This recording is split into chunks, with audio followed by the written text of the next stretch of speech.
Welcome to the U World Order Showcase podcast, where we feature life, health, and transformational coaches being the change they seek in the world.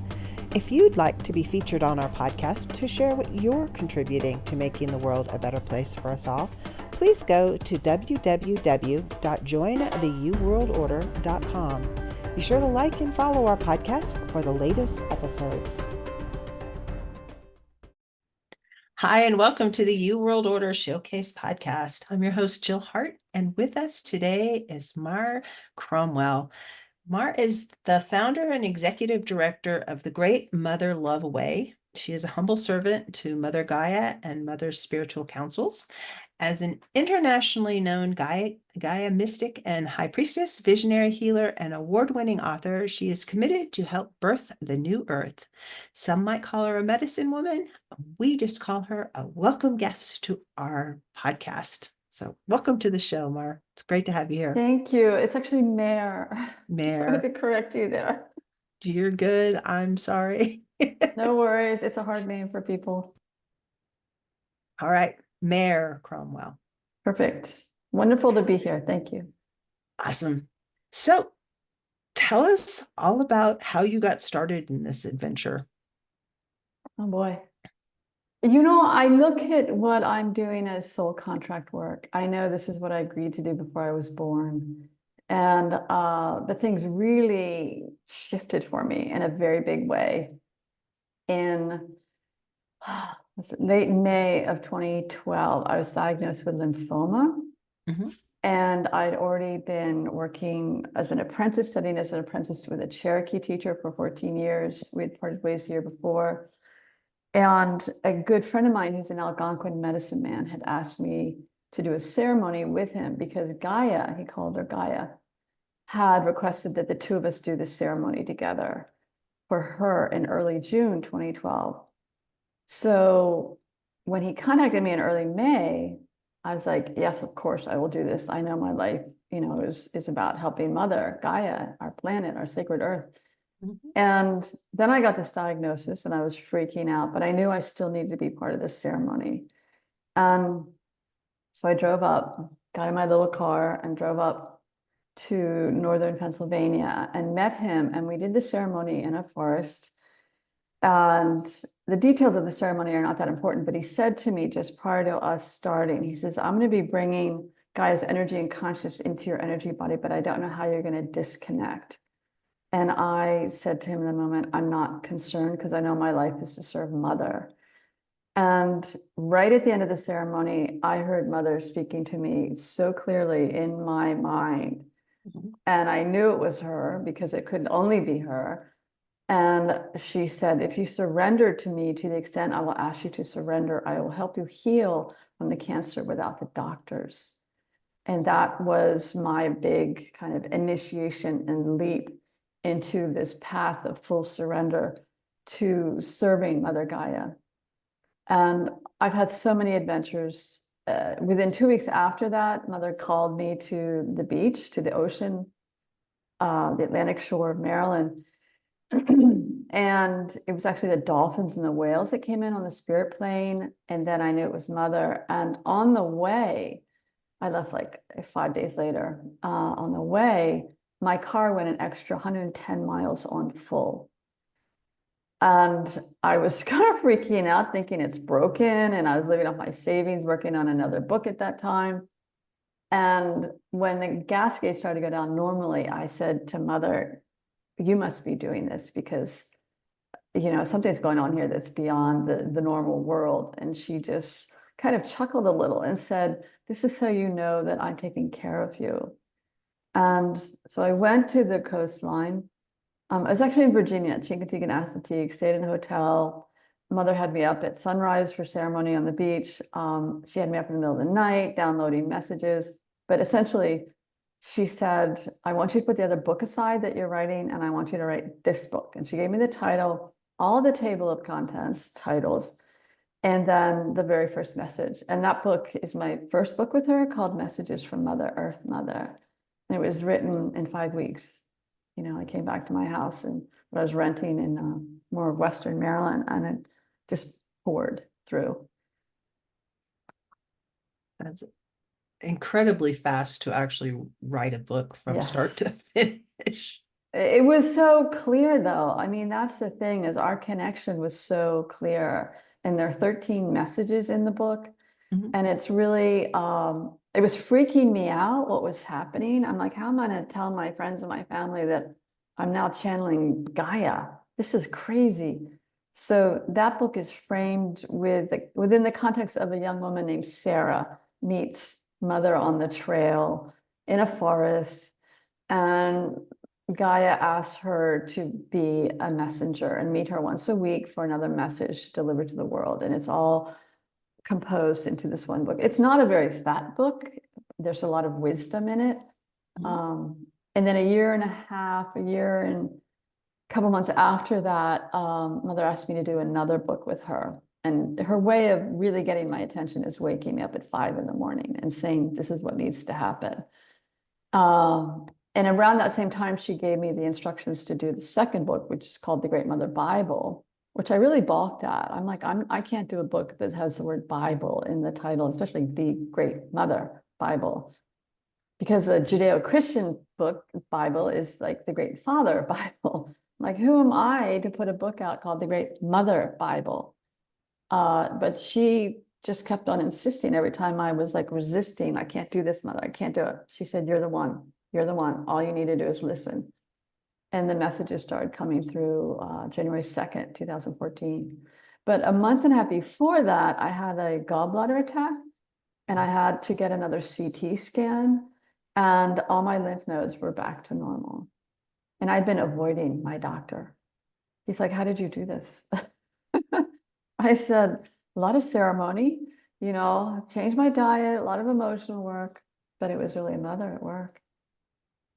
That's amazing. What a great story. It's A good humbling. testimony. It's more than a story, it's a testimony. So how do you help people? Do you work with people? Are you just here to do what mother tells you? What what is your Uh, purpose? Mother keeps me busy, very busy. As a matter of fact, I know this is going to be that we're recording this before that gets aired, but I'm launching another webinar series this Sunday. This is now early October when we're talking. And this webinar series called Sacred Exchanges with Trees to help people wake up to the wisdom, the sentience of trees and what we can do for them because the trees are really hurting around the planet. With the climate chaos, it's really affecting them. I have done 2 books with Mother. I have started another book with Mother called Gaia's Web of Love. It's kind of on hold right now because I'm in the process of kind of gestating with it. I lead a year-long course called the Great Mother Love Way, which is going to be starting shortly after this interview gets aired in the middle of January 2025. That's like a huge part of what I do is I lead courses. And then I also organize an annual unified field of events, ceremonies that is around the world. And the one this fall of 2024, which is happening November 2nd, there'll be one every year. There'll be one next fall too. The one this year it's called the Thousand Goddesses Gathering Global Grid. And it's based on the Tibetan prophecy that when 1,000 goddesses or Tibetan Taras unite, this will shift the tone of our sacred earth from fear to compassion. And Mother gave me the instructions to do that first in late fall of 2015. We did the first 2 on the Washu Mall as a high ceremony. And it was very powerful. And during those 2 events in 2016 and 2018, a massive conduit of white light came in. Some gifted light workers saw it and it radiated right into the ground where we were on the Washington Mall. And from what I was told, it radiated out in a concentrated way about 3 miles and cleared a lot of dense energies from the heart of DC, which meant the White House, the Capitol building, even the Pentagon. A woman contacted me 2 weeks after the first event in 2016, which Mother said had to happen before the elections in 2016. So she asked me to do these projects. Some of them are really big. Some of them really overwhelm me, but I know she's got a plan, and so I just have to trust. It's a huge trust leap. But a woman contacted me 2 weeks after the first event in 2016 on the Washington Mall, Tales and Goddesses Gathering, and said, I need to tell you that I work in the Pentagon. And I'm noticing since the high ceremony, since the Thousand Goddess Gathering, a lot less shadow masculine behavior in the Pentagon. She said, I thought it was me and maybe a shift I'd gone through, but now I'm realizing it was what we did on the Washington Mall. Interesting. Yeah. We have so much power. And I just, and when we operate together, it's, we truly can change the world. We are so powerful. And what we also don't realize, unless we're used to doing ceremony, is that our spirit teams are very powerful. And there are so many powerful spiritual beings who are waiting for us to call on them to support Mother Gaia at this time, because we're going through a huge shift right now. And it's universal law that we have to ask them to come forward and support us. And when they come in from the spirit planes, they bring a whole other level of spiritual energy, which is when we do high ceremony. There are different types of ceremony, and I'm not going to get into a lot about that unless you want me to. I have studied with Native American teachers for 26 years. And so I've learned a bit about who's on my spirit team. I don't know all of them by any means, but it's a very ecumenical team. I call on the Christ consciousness. I call on Archangel Michael. I call on White Buffalo Calf Woman. But they come in with their own energetics and I don't know what the right energetics is really the word. It's a high spiritual frequency. So high ceremony or any ceremony, when we call on these beautiful ones, and I always make it filtered, like those serving Mother Gaia's highest good, they amp up the energy and it goes around the planet. I mean, there are grids of energy all around the planet. A lot of people know the ley lines, the meridians around the planet, but there are all sorts of other grids too. It's interesting how they operate. And I really do believe the trees are part of the energy cycling. I'm a big advocate for trees. I plant trees all the time, everywhere I go. I've had some amazing experiences with trees. I talk to the trees. I probably have 100 trees in my backyard, Wow. and I have like a half an acre lot, my house. That's a lot of trees. That means When I less moved here mowing. 5 years ago, there were no trees. Wow. They volunteer. Some of them are volunteer trees. Some of them I've planted. Some of them I've transplanted. And I transplanted this one tree from a house that I lived in. My son lives in it now. Um, it was kind of a bigger tree, and I really wanted it to live, so I planted it. And about 2 weeks later, I thought it was dead. All the leaves had gone brown. Um, and I put my hand on it and I was going to pull it out because I thought it was dead. And I looked up and there were all these green shoots of leaves. It was so amazing. It Mm, it's thriving. that's a great story. They're I very resilient and they also are very sensitive. Excuse me while I drink a little water. They are, and I think they draw water. Because you'll see trees grow in they grow in groves, no forests, but as you plant trees, they draw water into the area where they are. Mhm. There's lots of water underground, rivers and stuff. Mhm. Um, and as trees get bigger, and we're near some huge trees, they're just magnificent Wow. beings. So they're bigger underground than they are above. And as their roots grow out, they bring the water in for the younger trees to nourish them. Can I actually share something that is a very powerful set of wisdom from an ancient live oak in California. This tree is like close to 400 years old. And you and I are talking right after the Hurricane Helene in North Carolina and Florida and Georgia and Tennessee, South Carolina. I actually had to evacuate from there because I live in Western North Carolina. I wasn't in the middle of where it's really bad, but some of our roads were washed out. Our house was fine. So I was just mentioning earlier how I'm hosting this tree webinar that starts in a couple of days from the date of what we're talking here. And I asked one of the tree communicators who's leading the first session, her name is Basha Alexander, extraordinary tree mystic, if she would reach out to the trees for a message related to this hurricane and the climate extremes that we're going through. And so I want to share something because it's profound. So bear with me here. So this tree is called Trilania. And this tree is actually part of a grid of trees around the planet, and they meditate together, ancient oak trees. And they hold space and bring healing energies within their own grid to support all the oaks around the planet.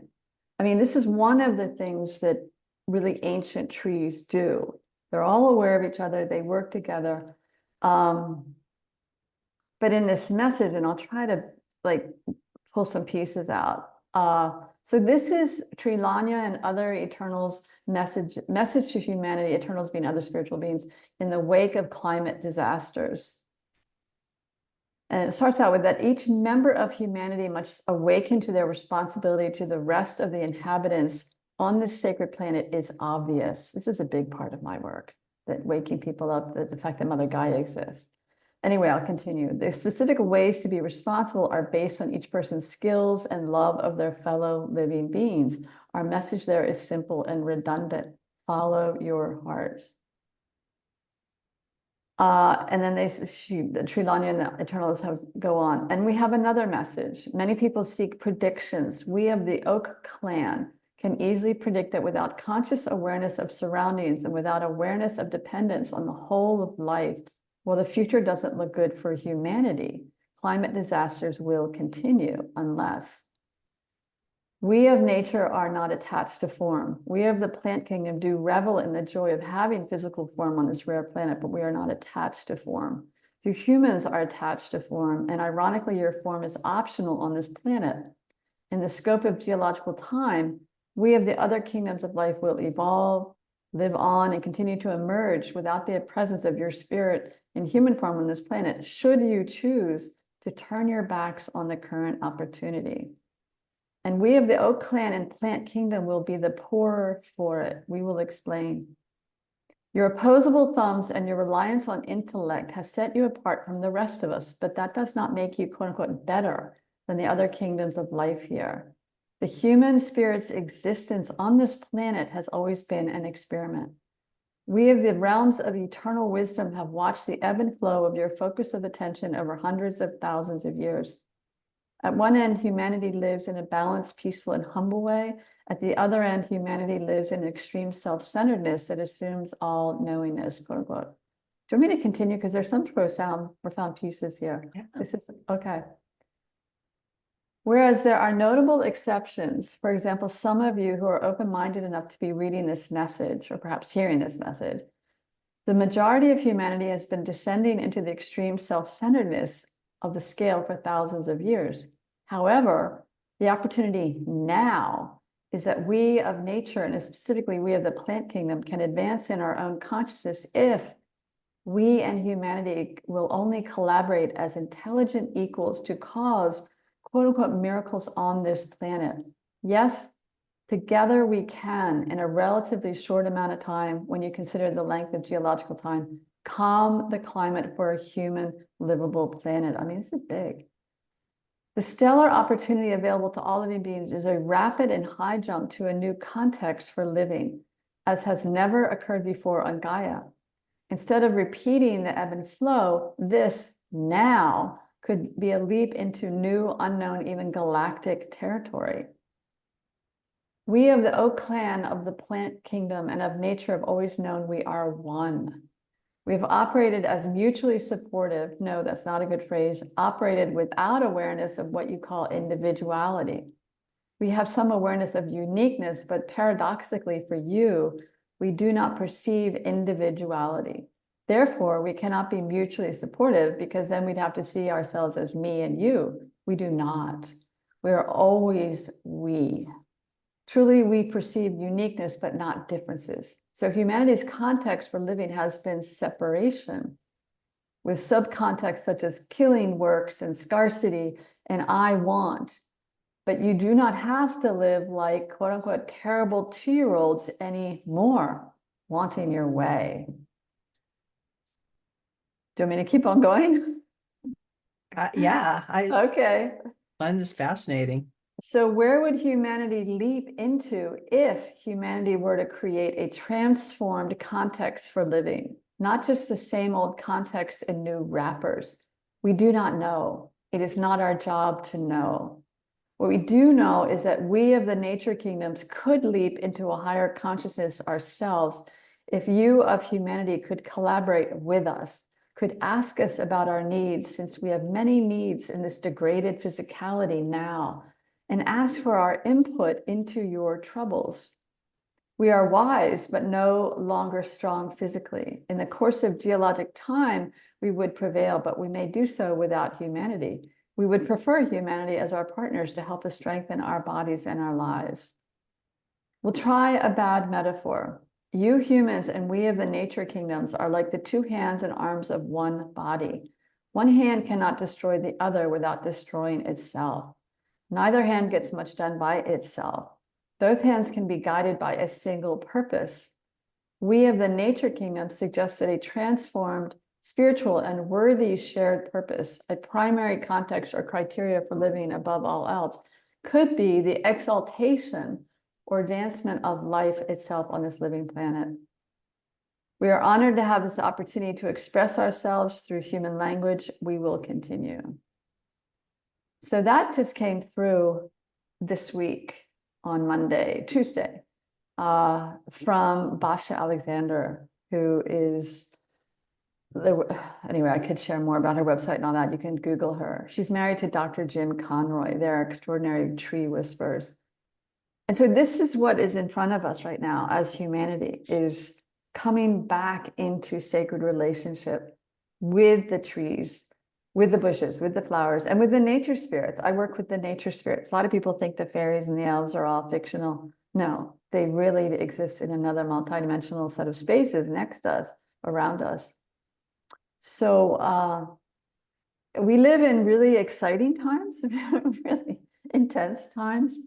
But I knew it was really important to, in the wake of this hurricane. And there's another message that came through from the trees and the plants and nature spirits that are in the zone where the hurricane hit, about how they're in shock and they're asking for help from us.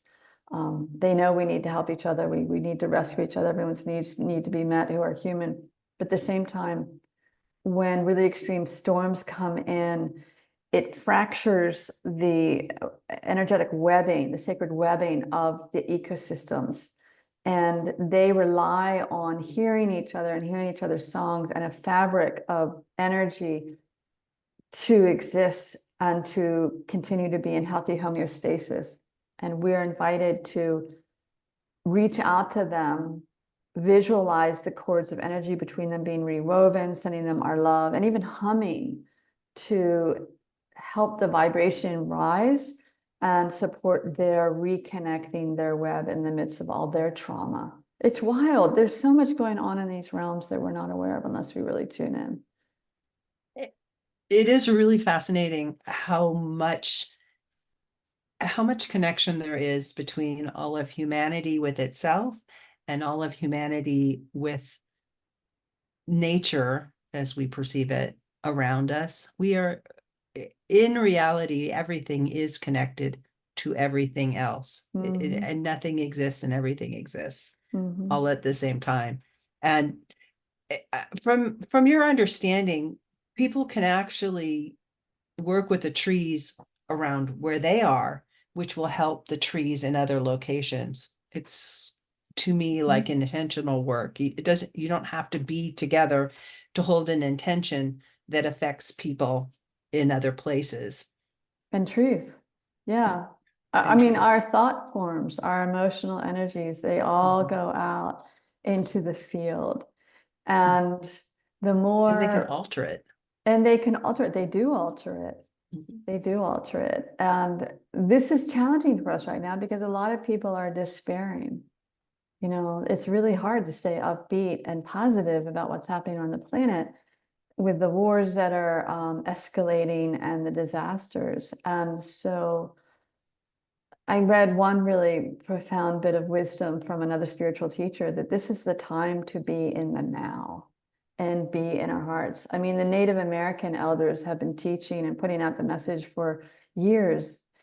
Drop to your heart, drop to your heart, drop to your heart. And then it's recognizing that we're one with the trees. I mean, I can hear trees to some degree. I've had one tree tell me a couple of times. It actually offered to help me when I had lymphoma too. It invited me to lean my back on it every day and just allow the energy, because they are conduits of energy from the cosmos down into Mother Gaia, into her rock, her bone layers, into her heart. But the tree said to me several times, we are one. You and I are one. And yet there's separation, this illusion that we're all separate. Trees out there, I'm in here, nature's out there. A lot of people don't even realize that humans are part of nature. It's like, yes, hello, we are all part of this incredible web of life. I, I feel more than I perceive that humans are on one level trying to get closer to nature, closer to the ground, closer to being in charge of what they eat, what they grow, and taking responsibility for that. And on the other hand, she says, after having an amazing harvest of fruit out of my yard this year, Yay.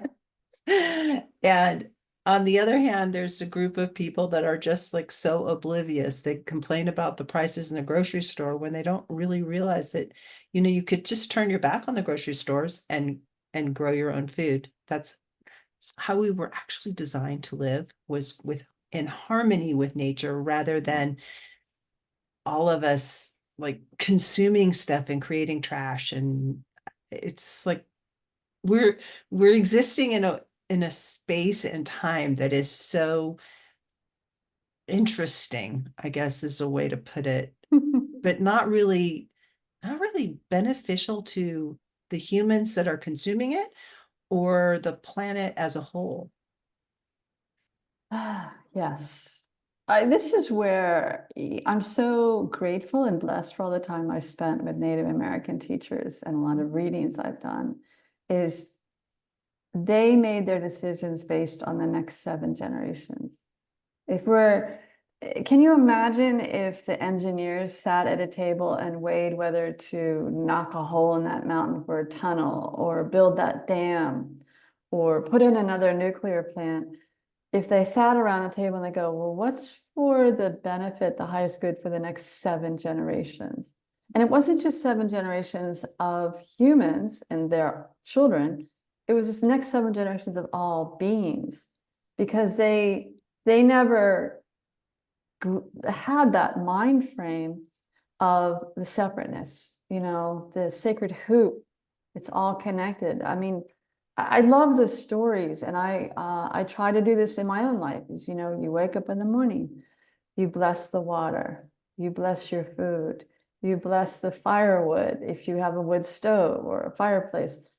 All of it is part of the sacred hoop, and we're being called to wake up to the sacredness and know that the divine is not just out there in the sky, in the universe, with the name God. And God's a wonderful term for a great mystery, don't get me wrong, creator. But the divine is within us, and it's all around us. Trees are sacred, water sacred. I love doing water ceremony. I love doing water ceremony. It's so powerful. And I mean powerful in that it's not it's not just anything. And water is it's the fundamental life itself can only exist because water is a bent molecule. Mm. It's that profound. If the water Did you molecule say was bent molecule? it's a Bent? bent molecule. Oh, never thought about it like that.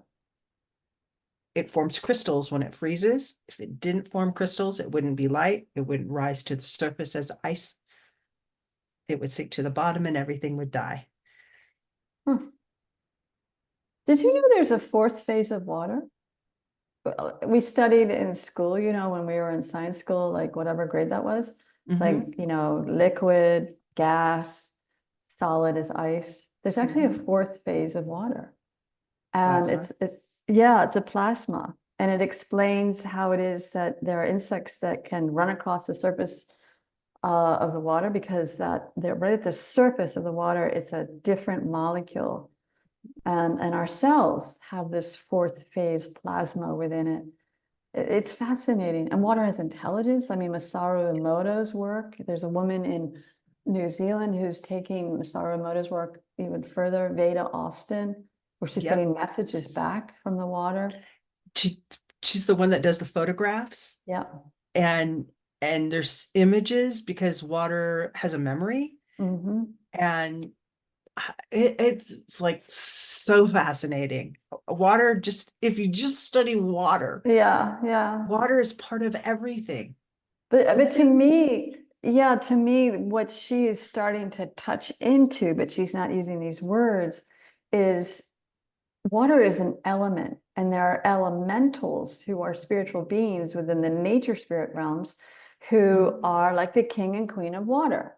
And then there's the king, queen of the air elementals. mhm. And so she's actually gotten answers back in asking questions like, what is water? And I can't remember exactly how it worked, and I feel bad I can't remember, but it's she got a response back, and she looks for patterns that repeat, so that's how she knows she's really getting a significant result. Mhm. But the response was like consciousness, and she didn't put that word in there. It came forward.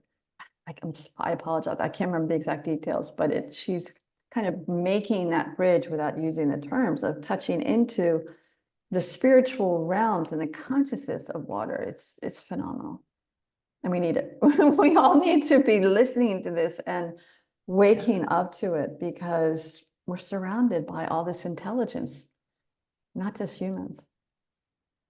And I think that the new earth will be realized as we accept and move into as a collective this idea that we are not individuals, we are each unique, but we're Mhm. not individuals. We're part of a greater experience. Mhm. It's like your individual cells in your body, they they're unique, but they're part of a larger system, a Mhm. larger ecosystem. You know, your skin cell isn't going to be a skin cell for very long if you don't have a heart, or you don't have kidney cells, or you don't have brain Right. cells, or I mean, they all are different and unique, but they're all connected. And life as we experience it in this realm is the same way. You know, Mhm. trees have different cells, but they're part of a, a, a collective, but even the collective of a tree is connected to the collective of individual beings, and the individual beings are connected to each other. And nothing really exists um, like with a definite definition of separation Oh, because you're just because of the way molecules work. A yeah. molecule isn't always like it doesn't always it shares electrons is what I'm trying to Mhm. say. Okay. So sometimes I have this exercise that I like to practice and it's where do I end and the universe begins, because there is no definition. You're constantly exchanging electrons with the environment around you. Yeah. And that is the frequency. And an electron isn't a particle, it's a vibration. Yeah, yeah. And for those of us who are empathic, we're highly sensitive to the fact that we're merging and absorbing energies from what is around us that are our electrons, you know. So, I mean, I just love the reality that, especially, you know, from the gifted tree communicators who are bringing forward from the trees, like trees do not see themselves as an individual, you know, like to be a tree, they'd be like, well, I'm here with my family. I don't know exactly how they would word Wish I it, could but show you my backyard because I I have this know it mother sounds tree and I amazing. have these baby trees that they're getting, they're like 5 years old now. They're getting bigger and they're just so beautiful. But I know that they're connected to this mother tree that Mhm. it's actually my neighbor's tree. And Oh, I love this man. He's like, I, I hope I go before he does. oh, I love him so much. But the trees, the mother tree is in his yard, and we talk to it all the time. And then all the baby trees are growing up in my yard to become this forest. And then there's other trees that are joining the forest. They're different kinds of trees, but the poplar trees are definitely the that's babies from this beautiful. mother. That's And and beautiful. and yet I planted the tree that I was talking about that I planted that's doing so well. I planted it right by a little grove of these baby trees. They're smaller than some of the more mature, the older brothers and sisters. Um, that I I'm convinced that because of where I planted it, they all kind of just like came along and helped it to flourish Mm, and fed it and gave it nutrients so that it could take and become part of their I'm family. certain that's true. Like You know, we're talking so much about trees, and um, the Thousand Goddesses Gathering Global Grid this fall is with the trees. The mm, spiritual call came last fall from Mother and the trees. Like this year, it's not just divine feminine ceremonies around the planet. It's the calls for anybody and everybody, including divine feminine ceremonies, to invite the trees in, co-create with the trees, ask permission of which trees you want to do your ceremony with or your event, go outside. They have their own grid. And actually, I was able to contact on the spirit plane earlier this summer the overarching Mother Council of trees around the planet. And they informed me they're holding space for this global grid, which is having November 2nd. So for those who are listening to this later in this year or 2025, mhm. on the website are all our activities that you can do to really honor trees, go out and connect with them. And there are other places that have similar approaches, activities, but essentially one of them is so simple as breathe with a tree. Breathe out, send it to the trees around you. Breathe in, know the trees are sending you their oxygen, their love. And I asked one of the tree communicators who's leading one of the sessions in the webinar about to start, what do the trees think from her angle and her tree community that she's working with? What do they think about the Thousand Goddesses Gathering Global Tree Grid? And the response, she tuned in for a few moments. She was very quiet. And she came back and she said, this is a prelude. This global grid of events around the world, because there are going to be hundreds of them, Mhm. is a prelude to what is shifting in the planet with the trees coming forward more energetically to support humanity. Because trees have been telling a number of tree communicators to relay to the rest of us that they want us to reach out to them for help because they know how challenging this is for humans at this time. And at the same time, they need help from us. And it's really basic what we can do, you know, and all that information is on that website under the ceremonial suggestions, which is going to be there, you know, beyond November 2nd. That's awesome. Yeah. how do people get in touch with you if they want to work with you or support My you? website, I have a nonprofit Mhm. called the Great Mother Love Way. And so I'm sure you'll have the website link below, but it's greatmotherlove.earth. And I would love if they were interested in doing the year-long course with me. My rates are very low for these types of courses. It's all about how to be far more connected with the sacredness, with Mother Gaia, learning how to do ceremony. Um, it's essentially how can we become luminous love nodes here on Earth, because this is what's called for, anchoring ourselves connected to Mother's heart and holding space and helping to continue to bring the healing energies forward in the midst of all the intensity that we're experiencing. I love that. And you have a couple meditations. Well, you have one meditation and one activation. I'm going to talk a little bit about that. Sure, yeah. And they're free on the website. So the activation's called Mother's Love Cord activation. This came after Mother gave me a message in January 2013 that she misses all of her beloved two-legged children, humans, being energetically connected with her because all of our ancestors were. And then that energetic cord got cut the more we got separate from her. So that's called Mother's Love Cord meditation. And then there's another activation on the website called Gaia's Oneness Grid. It's actually healing to do for yourself, but it also helps to amplify a grid of energy around the planet that is high frequency oneness energies to help support the birthing of the new earth. So please go to that website, download them. You'll be subscribed to my newsletter, and you can unsubscribe anytime, no hard feelings. But that way you can stay updated on the events that I organize, trainings. I also have a healing practice as a medicine woman, but we can get into that another time if you want. There's information on the website about that. That's awesome. That's awesome. Thank you so much for joining me. What's the one nugget, I guess is the best way to put it, that you hope the audience takes away from this conversation? We've covered so much. I mean, Yeah, we have. Essentially is that we are loved. Mother Gaia exists. She's a very powerful spiritual being. She loves us. She's not punishing us these days with this weather. She loves us. She wants us to come home to her, as do the trees and the nature spirits, all of the plants and flowers. They want us to come home and live here on earth in a way that is harmonious and balanced for everyone, including them. I love that. Thank you for joining me. Thank you. This has been a pleasure.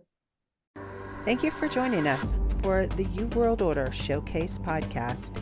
Remember, if you would like to be featured on this podcast as a life, health, or transformational coach, please visit www.jointheuworldorder.com.